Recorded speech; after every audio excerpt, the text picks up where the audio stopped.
Voces de cambio. Educación, política, economía, ciencia y tecnología, salud, cultura y toda una diversidad de temas en las Voces de Cambio. En las Voces de Cambio. Buenos días, estamos en el programa Voces de Cambio y vamos a hablar sobre pues lo que quedó después de la huelga, una semana de inactividad en la universidad, y para eso hemos invitado al profesor Eduardo Nava. Tenemos aquí también al profesor Enrique Báez, que él es profesor de la Facultad de Ingeniería Eléctrica, y la pregunta primera sería: ¿cuáles fueron las causas por las que se estalló la huelga? Bueno, causas había varias, desde luego un gran número de violaciones que superó el que hemos tenido en otros años, 157 violaciones al contrato colectivo. Estaba el resentimiento de los profesores por lo que venía ocurriendo desde el mes de diciembre, cuando nos retrasaron los pagos, la amenaza que se tiene contra las jubilaciones en la universidad, la modificación que el rector ya ha comprometido ante el Congreso del régimen de jubilaciones, y además pues la demanda económica y la revisión del contrato colectivo que cada año se realiza.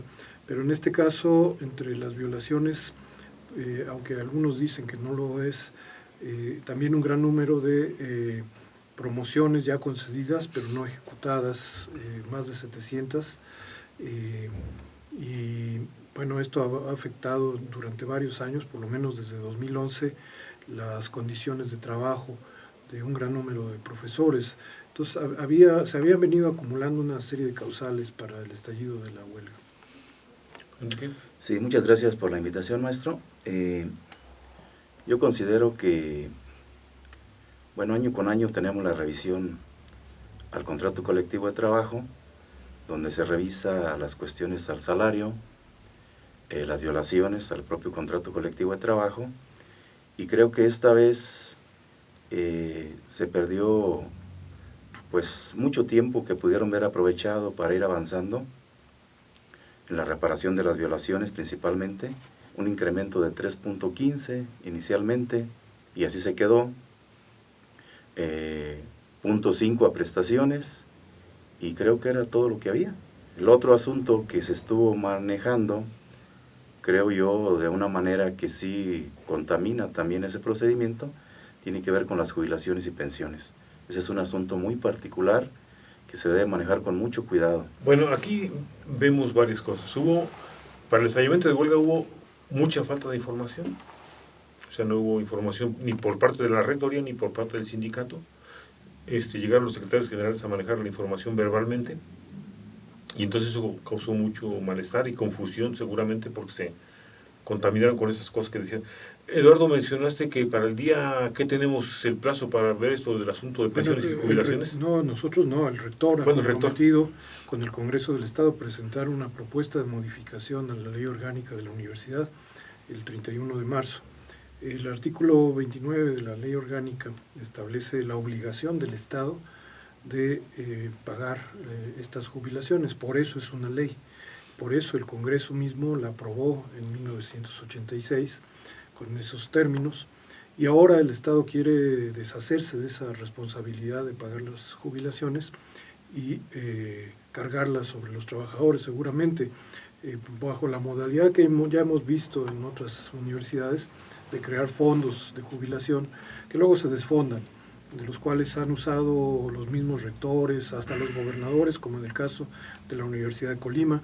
En este momento tenemos un litigio fuerte en la Universidad de Zacatecas, porque el rector también dispuso de esos fondos para otros fines, y en donde no ha ocurrido así, pues lo que se ha demostrado es que de todos modos las aportaciones realizadas a esos fondos por los trabajadores y por las universidades nunca son suficientes para garantizar un salario digno, y depende ya no de un derecho del trabajador, sino de que haya un buen manejo del fondo, y eso nunca está garantizado. Bueno, aquí a mí me salta una pregunta. ¿Alguno de ustedes conoce la propuesta de la rectoría para esto que estamos mencionando, las pensiones y jubilación? No se ha abierto todavía, entonces, pero podemos sospechar. Bueno, por eso, entonces, eso es algo que tenemos que resolver en una semana y media. Bueno, una semana. 2 semanas. Un día. porque la semana que viene es esta semana y la que viene es de clases y después habrá viene el periodo de vacaciones. No vamos a poder discutir eso. El plazo puesto por el rector y el Congreso ya está tendríamos en el periodo de vacaciones. Tendríamos que haberlo conocido previamente, sí. La propuesta, tener tiempo suficiente para discutirlo y no tenemos eso. Entonces, no sabemos cómo vaya a estar este asunto. Entonces, hay falta de información, falta de transparencia por parte de ambas partes, ¿no? O sea, no hay nada que conozcamos. La otra, este asunto de la huelga a puertas abiertas. No sé, ¿quién quiere comenzar? Enrique. Sí, bueno, pues, nuevamente yo creo que es falta de información porque realmente, pues sí, todos los profesores pues no sabían qué estaba pasando. Todos esperábamos que la universidad pues se cerrara como se ha hecho pues tradicionalmente, de acuerdo a la normatividad. Es un derecho, es el instrumento legal que tienen los sindicatos para precisamente defender esos derechos laborales. Sin embargo, llegó la hora y pues las puertas estaban abiertas y se preguntaba uno qué está pasando. En el caso particular de la Facultad Eléctrica, nosotros atendimos la indicación del propio sindicato y nos fuimos a nuestra facultad, a nuestro edificio, y ahí se hicieron las guardias. Yo en lo particular quiero decirles, ya lo comentó, yo formo parte de la Junta Local como representante de los trabajadores, y ese acuerdo, bueno, pues realmente yo considero que no debe haber huelgas parciales, debe ser una huelga total, donde el sindicato resguarda precisamente las instalaciones con las guardias que hacemos. Y en lo particular, pues, yo voté en contra de ese acuerdo, yo no estuve de acuerdo, y ahí dejé plasmado mi voto en contra, aún que se haya llevado a cabo ese acuerdo por la Junta Local. Eduardo. Es un acuerdo muy cuestionable que tomó como una decisión prácticamente personal el presidente de la Junta de Conciliación y Arbitraje, que paradójicamente es miembro también de nuestro sindicato, es un académico que ha sido incluso director de la Facultad de Derecho y Ciencias Sociales de nuestra universidad, pertenece a nuestra comunidad y sin embargo tomó una medida totalmente contraria a los intereses de los trabajadores. Adujo que estaba ponderando dos tipos de derechos, el derecho laboral a la huelga y el derecho de los estudiantes a la educación, como si la huelga, que siempre tiene un carácter temporal, estuviera vulnerando algo que se debe interpretar en un sentido mucho más amplio, como es el derecho a la educación, pero además sin que mediara ninguna denuncia de estudiante alguno, en el sentido de que reclamaba el derecho a la educación. Es decir, fue una iniciativa seguramente a petición del rector Medardo Serna, que tomó el presidente de la Junta, ignorando, a pesar de que él adujo tratados internacionales en materia de derechos humanos, pero ignoró los lineamientos establecidos por la Organización Internacional del Trabajo, de la cual México es signatario, y que precisamente dan una interpretación de cómo debe realizarse la huelga y en qué casos muy particulares se puede mantener en funcionamiento las instalaciones de una empresa en huelga. ¿Cómo se consideran ustedes que se levantó la huelga? ¿Bajo qué condiciones? ¿Fue muy pobre los acuerdos, los logros? ¿Bajo qué esquemas? Ahora sí hubo información, no sé. Bueno, nuevamente el incremento al salario es el mismo que inicialmente estalló la huelga.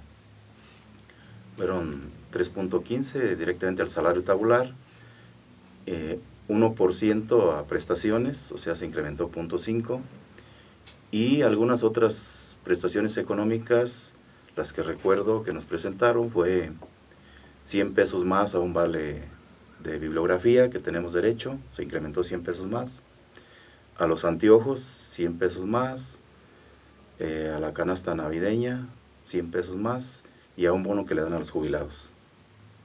Es lo que recuerdo yo de esas prestaciones económicas, o sea, prácticamente 300 pesos al año para los profesores. Y entra el paquete ahí, precisamente meten el paquete de lo que son las promociones. Cubren las promociones del 2011 y las van a pagar por partes: 71 promociones en el mes de mayo, 50 promociones en el mes de agosto y las otras 50 en el mes de octubre. O sea, de 2011 están manejando un número de 171 promociones pendientes. Y hablan en el documento también de 950,000 pesos para ir avanzando en las promociones de 2012. Prácticamente en lo económico fue lo que se ofreció y con eso levantaron la huelga. Además, hablan de algunas violaciones al contrato colectivo de trabajo, donde pues hay ciertas minutas firmadas y comprometidas para hacerlo. En las violaciones debemos de entender que muchas de ellas no tienen nada que ver con el carácter económico. Es nada más de que respeten el contrato colectivo de trabajo las autoridades y bueno, pues los consejos técnicos, las propias direcciones, que también son maestros sindicalizados, pues que se sumen a que debe haber respeto entre nosotros como universitarios y eso puede destrabar muchas cosas. Prácticamente creo que pues esa fue la información que llevaron, más yo le abono una cosa, sumándole las características de la propia huelga, porque era una huelga así como, pues que no tenía sabor a huelga, se sentía el ambiente, pues las puertas abiertas de los estacionamientos, circulando gente, etcétera. Eduardo, nos queda muy poquito tiempo, es implacable con eso, pero creo que por primera vez en mucho tiempo nos entregan una información así de los ofrecimientos de la autoridad.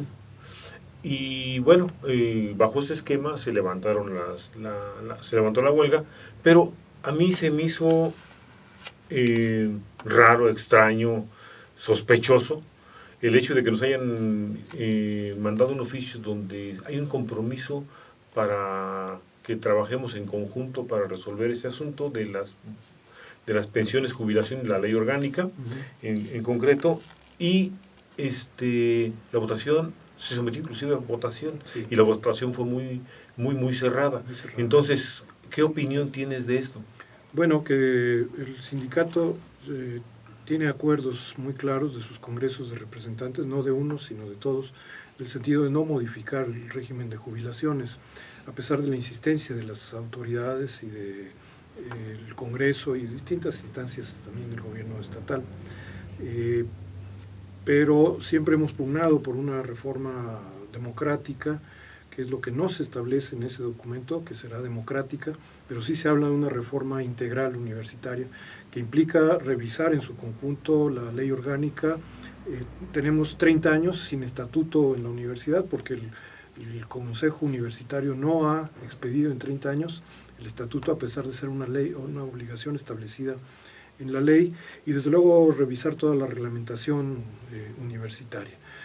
Esto sería lo congruente, pero se hace bajo condiciones de presión muy fuertes para que se anteponga sobre todo la modificación del régimen de jubilaciones. Entonces sí es una situación difícil. Después de esta derrota en la huelga, pues las condiciones políticas para los profesores, para la comunidad universitaria en general, no son las mejores para entrar en una discusión sobre temas que tienen que ver con una reforma general de la universidad. Y menos en ese tiempo que nos queda. Claro, y menos en un tiempo tan acotado. Vamos a ver qué plazos se ponen, pero bueno, la intención es desde luego, sobre todo, acabar con el régimen de jubilaciones, seguramente también afectar la situación de las casas del estudiante, de los sindicatos. ¿Sería eso una trampa de todo eso, cómo se manejó la huelga? Bueno, nos queda realmente muy poquito. Nada más hoy hay una marcha que está convocando, bueno, varios sindicatos en contra de los topes salariales, de la falta de pago, de la reforma educativa, de muchas cosas, ¿no? Entonces, para eso está invitado el SPUM. ¿Quieren...?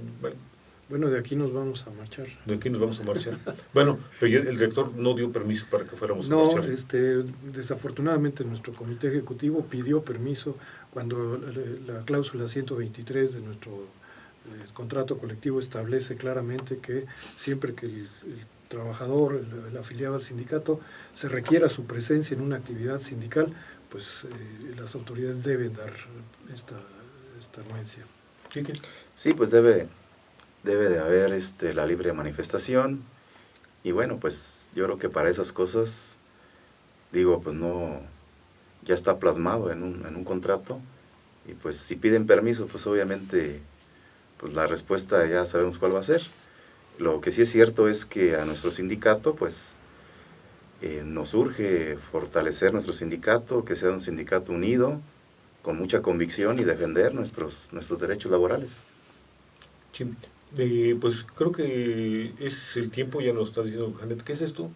Pero yo terminaría con que este plazo que se firmó por parte del rector con el Congreso del Estado es un plazo totalmente inválido, ¿no? O sea, porque al final de cuentas no nos consultó a la comunidad para decir cuánto tiempo, cómo lo vamos a hacer, etcétera, etcétera. Entonces, aquí hay algo que sí vale la pena como recalcar de que eso es... Bueno, el problema de fondo es que el rector no representa a la comunidad universitaria, para acabar pronto, porque la comunidad no participa prácticamente en la designación de los rectores. En la Universidad Michoacana no hay un procedimiento democrático para la designación de este rector, y obviamente solo es un grupo de 8 personas, entre ellos 5 exrectores, quienes hacen la designación, es decir, forman la mayoría de la comisión de rectoría, y son realmente un canal a través del cual la universidad está sujeta a las decisiones más arriba del gobierno estatal. Así que pues no es raro que no nos haya consultado el rector para estas decisiones. No tenemos un rector realmente que nos esté representando, como sí está ocurriendo en este momento en la Universidad de Veracruz, en la Universidad Autónoma del Estado de Morelos. Bueno, pues nos vamos, muchas gracias. De aquí a la marcha, Vámonos a la marcha. Si así de que si usted va a salir y va a estar por allá para casa de gobierno, agarra un atajo porque va a estar por allá mucha gente. Entre la calzada Juárez y el centro de la... Bueno, muchas gracias, Eduardo, muchas gracias, Enrique. Voces de cambio.